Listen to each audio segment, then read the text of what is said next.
तर राम राम मंडळी, काही जण बिनपगारी फुल अधिकारी असतात, पण आम्हाला अधिकारी नाही आणि पगारी नाही. उंच टेकडी, मध्यम टेकडी आणि आम्ही रिकाम टेकडी.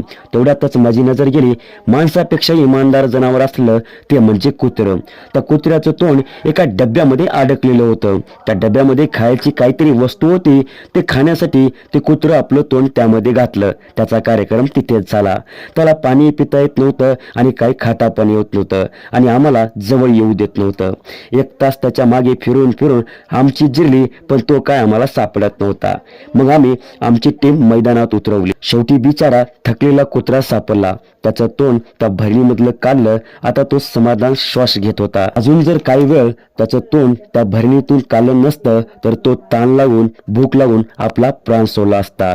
पण म्हणतात ना, ज्याचं देवतारी त्याला कोण मारे. आम्ही त्याचं तोंड त्यातून काढून त्याला पाणी पाजवलं. आता उड्या मारत निघाला. तर मित्रांनो, तुम्ही पण एखादं जनावर जर अडचणीत दिसलं तर त्याची मदत करा. व्हिडिओ आवडला असेल तर व्हिडिओला लाईक कमेंट शेअर नक्की करा.